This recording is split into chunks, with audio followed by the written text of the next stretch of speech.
Coming up in the news, a breakthrough surgical procedure performed here on Grand Bahama, social services seeing an increase in demand for food, and a fatal accident on the streets of Grand Bahama. The Bahamas Tonight, the Northern Edition, starts now. This is the Bahamas Tonight, Northern Edition.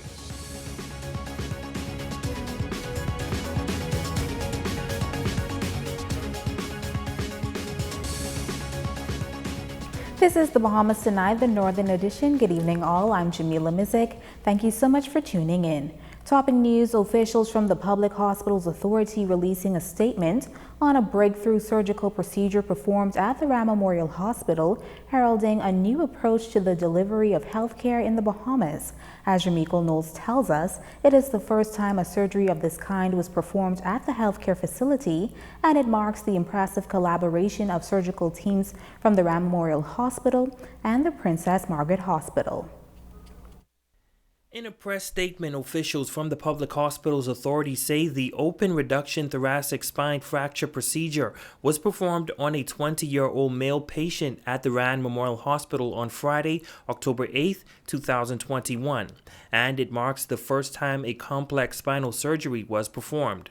Describing the 8-hour surgery as successful, officials credited the successful execution of the surgery on the excellent planning and scheduling between the surgical departments at the Ram Memorial Hospital and the Princess Margaret Hospital, noting that the framework is there and hopes it can be streamlined going forward so that emergency procedures like this can be performed in Grand Bahama on even shorter notice. Officials say this type of injury would have been airlifted to the Princess Margaret Hospital for treatment, but in this instance, it was necessary to travel to Grand Bahama to perform this procedure because there were no beds. The patient receiving the procedure suffered a devastating thoracic spinal cord injury at the lower thoracic level with a paralysis of both lower limbs following a motor vehicle accident.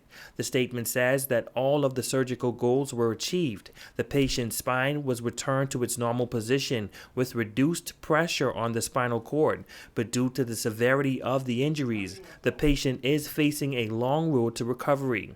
It was a team effort all around. Officials thank all of the medical staff and surgical technicians who assisted, noting that the operating theater staff at the Ram Memorial Hospital are receptive, capable, and very willing to assist and learn. Ramiko Knowles, ZNS Network News.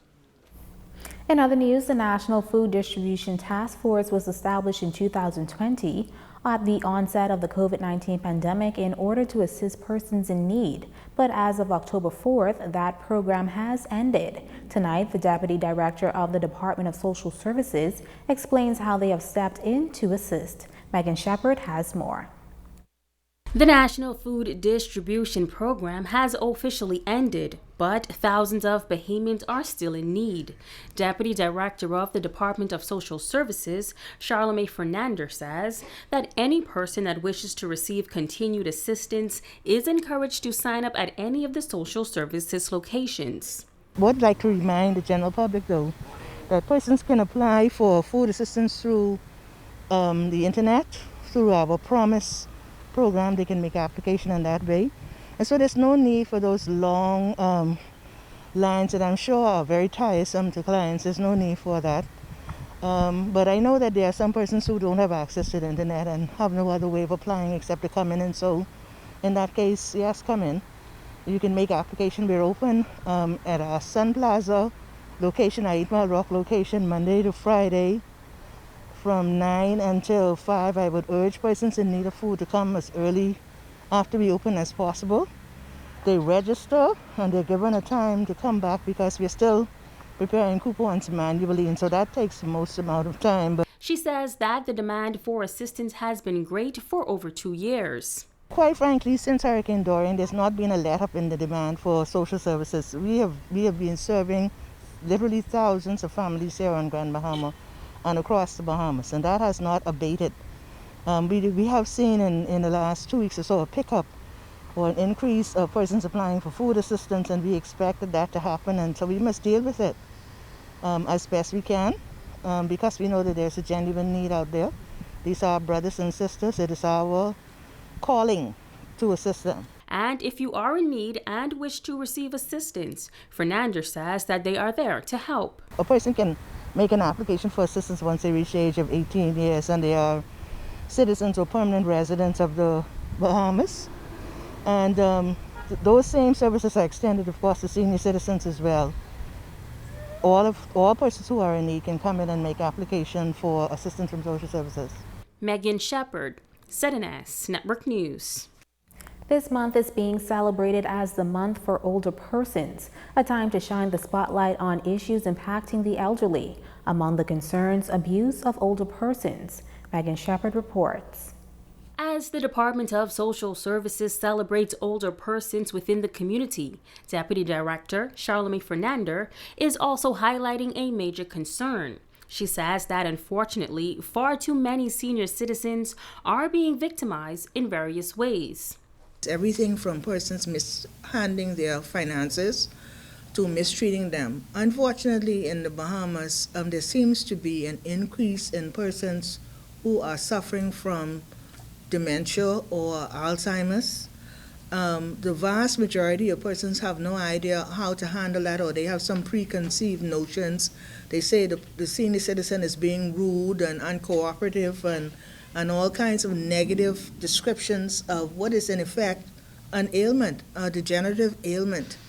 And so they get mistreated.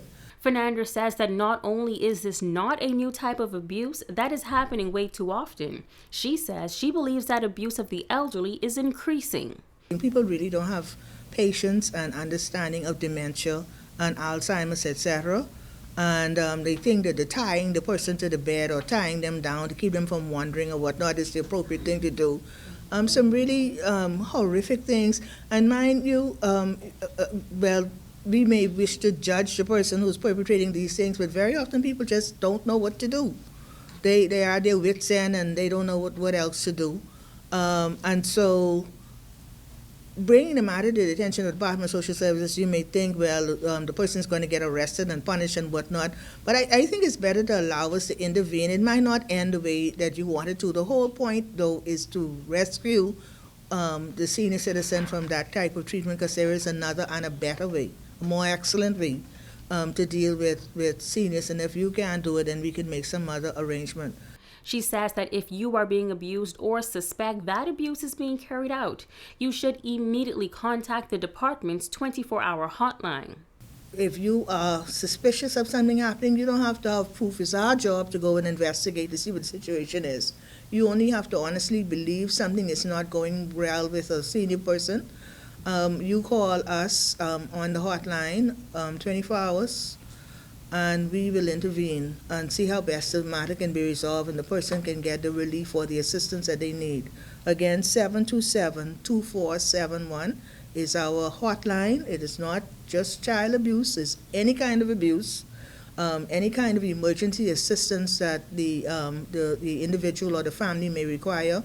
You call that number and give us an opportunity to respond. Fernandez also emphasized that the hotline number is open to accept reports regarding any type of abuse and is not limited to that of the elderly.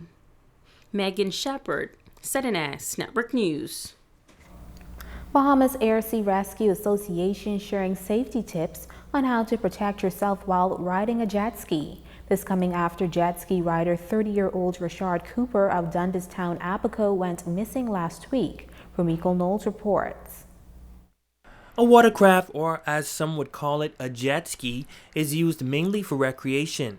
The vessels are to be operated by a person sitting, standing, or kneeling, but it can also involve serious risks. Captain Devon Archer from the Bahamas Air Sea and Rescue Association shares a few ways to keep safe. Well, the first thing you want to do, always travel with a buddy.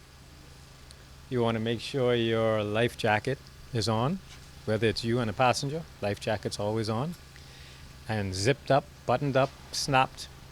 Without that, life jacket is worthless. Okay. There's a key on the jet ski that is attached to your arm or your person. You want to make sure that you attach it. If you fall off the ski, the jet ski will automatically shut down. It gives you a chance to swim to it, get back on board, and continue on. He says operators should always think safety first when going out at sea, and notes that most watercraft are equipped with emergency apparatus. He adds that if a watercraft breaks down, the operator should never venture from it. Stay with your ski. When we are doing air searches, it's much easier to find a big object, such as a ski or a boat, with a person on it, than it is to find just the person in the water. Now, for the past several days, search and rescue teams have made attempts to locate Richard Cooper, who was reported missing by friends after riding on a jet ski in waters off Dundas Town, Abaco. Archer says Basra Grand Bahama is not the lead agent, but the jet ski was located. Once the ski was found, it was found with his personal belongings, which leads us to think that he may have tried to swim for help. We don't know. I don't know. However, if he stayed with the ski, he would have already been found, and this is why it's so important that you stay with your equipment. So I cannot point blame and say all I can do now is just hope that we can find him. In addition, Archer says an important key to remember when operating a watercraft is to always stay a minimum of 100 feet from the shoreline. A lot of people are being hurt because they're out there swimming, enjoying themselves, and a ski just comes along the beach. While I know you want to do your acrobats and your show-offs and everything, do that offshore, not near the beaches where we have people swimming, children swimming, and everybody enjoying themselves. And even when you do your stunts, you think safety first, okay? Don't put yourself in a situation where you get thrown off the ski and hit your head, thrown into the water, and now you're just trying to survive. From Eco Knowles, ZNS Network News. Police on Grand Bahama are investigating a traffic fatality. Reports are that on Tuesday, October 12th, shortly before 8 p.m., Police Control Room received a report of a traffic accident in the area of the Ram Memorial Hospital. Upon arrival, initial investigations revealed that a blue 2009 Ford Fusion vehicle driven by an adult male and accompanied by a front seat male passenger was traveling south on East Atlantic Drive when he lost control of the vehicle and collided into the entrance wall of the Ram Memorial Hospital. EMS attended the scene and transported the driver to the Ram Memorial Hospital, where he was seen and examined by a doctor and pronounced dead. The front seat passenger was not injured. Investigations are being continued. Stay with us, there's more news right after this break.